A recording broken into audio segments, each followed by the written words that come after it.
آپ ایسا نہیں کر سکتے. تو اس گھوڑے والے نے کہا کہ آپ کے پاس کوئی گواہ ہے, کوئی ثبوت ہے کہ میں نے اس رقم میں آپ کو ایک گھوڑا فروخت کر دیا ہے؟ تو ایک صحابی وہاں سے گزر رہے تھے, جب ان کے کان میں یہ بات پڑی تو وہ رک گئے اور کہا کہ میں گواہی دیتا ہوں کہ اللہ کے نبی نے اس قیمت پہ اس گھوڑے کو لے چکے ہیں. تو معاملہ ختم ہوا.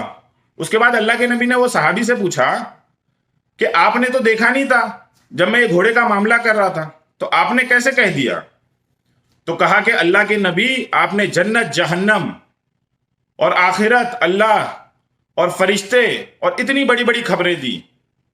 یہ سارا کے سارا قرآن اور سارا کے سارا احادیث مبارک, یہ سارا اللہ کی خبریں. آپ نے اتنی بڑی بڑی خبریں دی, آپ نے اس میں جھوٹ نہیں کہا. تو اس دنیا کے اس چھوٹے سے معاملے میں آپ کیسے جھوٹ کہہ سکتے ہو؟ اس لیے میں نے بغیر دیکھے گواہی دے دی. کیونکہ اللہ فرماتا ہے, جس کا خلاصہ اور مفہوم ہے, کہ میرے نبی سچے ہیں. کیوں سچے ہیں؟ کیونکہ وہ اپنی نہیں میری کہتے ہیں, اور میں سچوں کا سچا ہوں. ایک شخص حضرت ابوبکر صدیق رضی اللہ تعالیٰ عنہ کے پاس آیا کہ اگر کوئی تم سے یہ کہے کہ میں نے رات کے مختصر سے حصے میں 7 آسمان اور کا سفر کیا, بیت المقدس کا سفر کیا, اور میں عرش تک چلا گیا, تو اس کے بارے میں آپ کیا کہو گے؟ تو حضرت ابوبکر صدیق رضی اللہ تعالیٰ عنہ فرمایا کہ یہ آپ سے کس نے کہا؟ تو کہا کہ جسے آپ اپنا نبی کہتے ہو نا, محمد صلی اللہ علیہ وسلم, انہوں نے یہ کہا. تو حضرت ابوبکر صدیق رضی اللہ تعالیٰ عنہ گئے نہیں کہ چلو میں جا کے پوچھ تو لوں اللہ کے نبی سے معاملہ کیا ہے, کیا واقعی میں ایسا کچھ ہوا ہے؟ کہا کہ اگر انہوں نے کہا نا تو سچ کہا.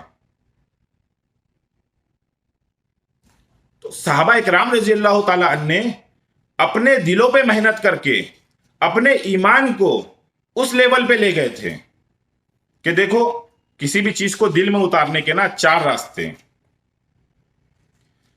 جو چیز آپ دیکھو گے دل میں اترے گی, جو چیز بولو گے دل میں اترے گی, جو چیز سنو گے دل میں اترے گی, جو چیز سوچو گے دل میں اترے گی. یہ 4 راستے کسی بھی چیز کو دل میں اتارنے کے. آج ہم نے محنت کی, دنیا کو بولا, دنیا کو سنا, دنیا کو سوچا, دنیا کو دیکھا, تو اب دنیا سے ہونے کا یقین, مال سے ہونے کا یقین, نوکری سے ہونے کا یقین, ایجوکیشن سے ہونے کا یقین میرے دل میں آ گیا.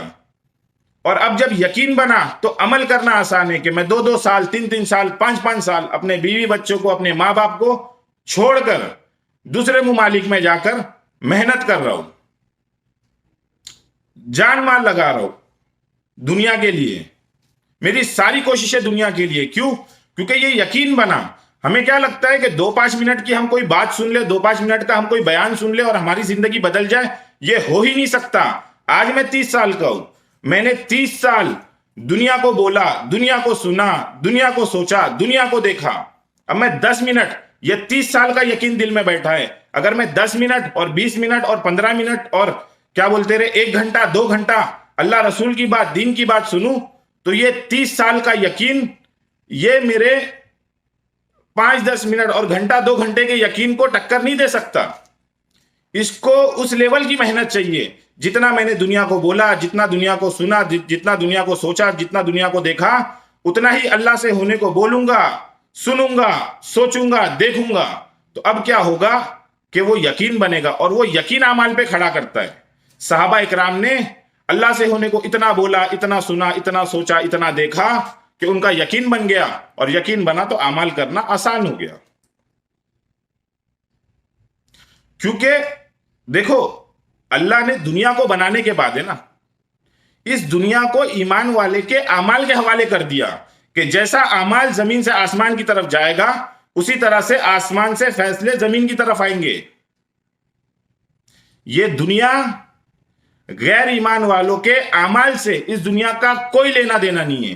اب فرمایا کہ سمندر کے اندر اگر کوئی بگاڑ پیدا ہوتا ہے تو اس کی وجہ یہ ایمان والا ہے, اس کے اعمال ہے.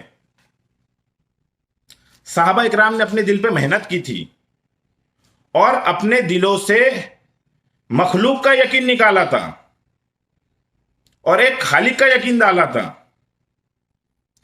کہ یہ بھی مخلوق ہے، میں بھی مخلوق ہوں. مخلوق کو نفع نقصان پہنچانے کے لیے خالق کے حکم کی محتاج ہے. اللہ کے دین کو لے کے نکلے، سامنے سمندر آ گیا. کیا دیکھتے کہ سامنے پانی ہے، کیا کریں؟ تو فرمایا کہ یہ پانی مخلوق ہے، ہم بھی مخلوق ہیں، اور مخلوق کو نہ نفع پہنچا سکتی نہ نقصان پہنچا سکتی جب تک کہ خالق کا حکم نہ ہو. اور پھر دنیا نے وہ منظر دیکھا کہ صحابہ اکرام نے پانی پر اپنے گھوڑے دوڑا دیے.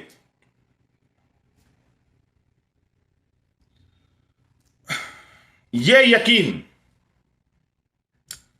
آپ ایک اعمال کرو اور آپ کو اس اعمال پہ جو اللہ کی طرف سے وعدے ہیں نا، ان وعدوں کا یقین نہیں ہے. میں نے نماز پڑھی، 2 رکعت نماز. صحابہ اکرام رضی اللہ تعالیٰ عنہ وعدوں کے یقین کے ساتھ اعمال کرتے تھے، تو 2 رکعت نماز اللہ کے غیبی نظام کو ہلا دیتی تھی. پوری دنیا حرکت میں آ جاتی تھی 2 رکعت نماز پر. آج میں 30 سال سے نماز پڑھ رہا ہوں، میری 2 رکعت نماز سے میرے سر کے درد کا مسئلہ حل نہیں ہوتا. کیوں؟ کیونکہ نماز ہم وہی پڑھ رہے جو صحابہ پڑھتے تھے، سنت فرائض کی پابندی کے ساتھ.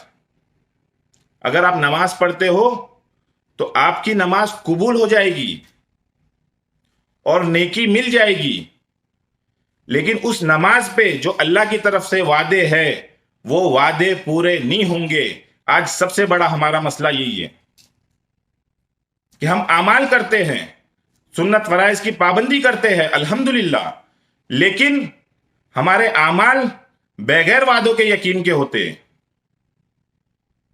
کہ اللہ نے نماز پر، 5 وقت کی نماز کی پابندی پر میری روزی کے مسئلے کے حل ہونے کا یقین ہے. اب اس یقین کے ساتھ جب اعمال کرے گا تو قبول ہونا، نیکی ملنا، یہ تو ایک جز ہے اس کا، اس کے روزی کے مسئلے حل ہوں گے. آج الحمدللہ ایمان والے اعمال کرتے ہیں اور فرائض و سنت کی پابندی بھی کرتے ہیں. اللہ نے جو بھی اعمال دیے ہیں اس اعمال کے ساتھ اللہ کے جو وعدے ہیں ان وعدوں کا یقین میری زندگی میں نہیں ہے، جس کی وجہ سے میری نماز قبول ہو جاتی ہے، مجھے نیکی مل جاتی ہے، لیکن نماز پہ جو اللہ نے وعدے کیے ہیں وہ وعدے پورے نہیں ہوتے. کیوں؟ کیونکہ میں بغیر وعدوں کے یقین کے اعمال کر رہا ہوں. اور جب وعدے پورے نہیں ہوتے تو آہستہ آہستہ اعمال خراب ہوتے اور اعمال زندگیوں سے نکل جاتے. جیسے کہ میں ایک جگہ نوکری کر رہا ہوں اور کمپنی نے مجھ سے وعدہ کیا کہ بھائی آپ کو 1 مہینے کے بعد یہ اماؤنٹ آپ کو سیلری ملے گی. میں ایمانداری کے ساتھ ٹائم پہ پوری محنت کے ساتھ نوکری کر 1 مہینہ پورا ہو گیا. اب میں کیا دیکھتا ہوں، کمپنی نے سیلری نہیں دی. اب میں 2 کام کروں گا، یا تو کام چھوڑ دوں گا یا تو کام کروں گا لیکن اس طرح سے دل لگا کے نہیں کروں گا جیسے میں فرسٹ منتھ کیا. تو آج ہمارا حال یہی ہے کہ ہم وعدوں کے یقین کے بغیر اعمال کرتے ہیں، وعدے پورے نہیں ہوتے. ایک انسان 2 رکعت نماز پڑھے اور اس کے مسائل حل ہو جائے. جب نماز آئی صحابہ خوش ہو گئے کہ اللہ کے خزانے سے لینے کا ذریعہ مل گیا. اللہ کا خزانہ کیا خزانہ ہے کہ ہم سوچ بھی نہیں سکتے. اللہ تعالیٰ خود فرماتا ہے کہ پہلے آدم علیہ السلام سے لے کر آخری انسان تک سب کے سب ایک میدان میں جمع ہو جاؤ اور مجھ سے مانگنا شروع کرو، اور تم مانگتے جاؤ میں تمہیں دیتا جاؤں. تمہیں جو جتنا سمجھ میں آ رہا ہے تم مانگتے جاؤ میں دیتا جاؤں. سارے انسان کی ساری خواہشات، ساری چیزیں میں مکمل کر لوں. اللہ تعالیٰ فرماتے ہیں کہ میرے خزانے میں اتنی بھی کمی نہیں ہوگی جتنا سمندر میں سوئی کو ڈبو کے نکالا جائے اس کے نوک پہ کتنا پانی آئے گا. اللہ فرماتا ہے کہ اتنی بھی میرے خزانے میں کمی نہیں ہوگی. تو صحابہ نے نماز کو دیکھ کر خوش ہو گئے کہ اللہ کے کوئی بھی مسئلہ آئے 2 رکعت مصلی بچھایا، 2 رکعت پڑھی، اپنے مسائل کو حل کر دیا۔ کیوں؟ آج ہم بھی الحمدللہ وہی نماز ہے، ہم کوئی الگ نماز نہیں پڑھ رہے کہ صحابہ کی نماز الگ تھی ہماری نماز الگ ہے، وہی نماز ہے۔ آج ہم قرآن کی تلاوت کر رہے، ہم نیک کام کرتے الحمدللہ۔ ایسا نہیں کہ دنیا میں کوئی مسلمان نہیں بچا اور نیک کام کرنے والا نہیں بچا، لیکن کیا ہے کہ وعدوں کا یقین نہیں ہے۔ وعدوں کے یقین کے بغیر کوئی بھی اعمال کرو آپ، نیکی ملے گی۔ اس لیے آج مسلمان دین سے بیزار نظر آتا ہے۔ اگر اس کی 2 رکعت اس کے مسائل کو حل کر دے تو یہ کبھی زندگی میں نماز نہیں چھوڑ سکتا، کبھی زندگی میں۔ تو ہم سب کو اس کی کوشش کرنا ہے نا، کہ ہم سب کو اس کی کوشش کرنا ہے کہ ہم سب جو ہے نا، اللہ سے ہونے کو بولو، اللہ سے ہونے کو سنو، اللہ کی مخلوق میں غور و فکر کرو۔ ہاں، کہ زمین کیسی بنائی، آسمان کیسا بنایا، سوچو۔ ارے اپنے وجود میں سوچ لو یار، کہ جو میری جو جسم ہے، میری باڈی، عقل حیران ہو جاتی ہے کہ کیا اللہ نے اپنی قدرت ظاہر کی۔ اور اس چیز کو سوچ کے اپنے دلوں کے یقین کو بناؤ، کیونکہ جب یہ یقین بنے گا تب اعمال بنیں گے، اور وہ اعمال اللہ کے خزانے سے لینے والا بنائیں گے، وہ اعمال اللہ کی طرف سے فیصلے کروائیں گے۔ اور یقین بگڑے گا، اعمال بگڑیں گے، کیونکہ جو اعمال ہے وہ یقین کے تابع ہے، اور جو یقین ہے وہ کس کے تابع ہے؟ 4 چیزوں کے۔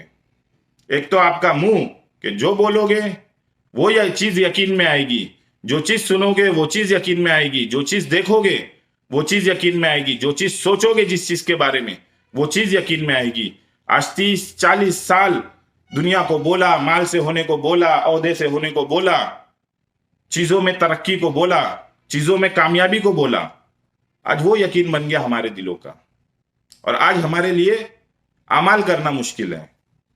تو انشاءاللہ ہم سب جب اپنی زندگی پہ محنت کریں گے نا، دیکھو جب یقین بن جائے گا تو اعمال بنیں گے، اور جب یہ اعمال بنیں گے نا تو اس دنیا کے نظام کو، اس دنیا کے پورے نظام، پورے غیبی نظام کو ہلانے کے لیے صرف 2 رکعت کافی ہے۔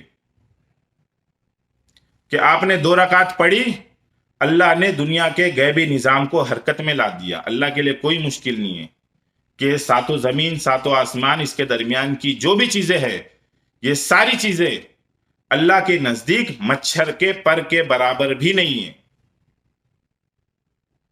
آج ہم نے قدر نہیں کی، اس لیے آج ہم اس حال میں ہیں۔ اللہ کو پہچانو، اللہ کو پہچانو، آپ اللہ کو پہچانو، اللہ کے نبی کو پہچانو، اللہ کی طاقت کو پہچانو، تو انشاءاللہ ہماری زندگی کچھ اور ہوگی۔ السلام علیکم۔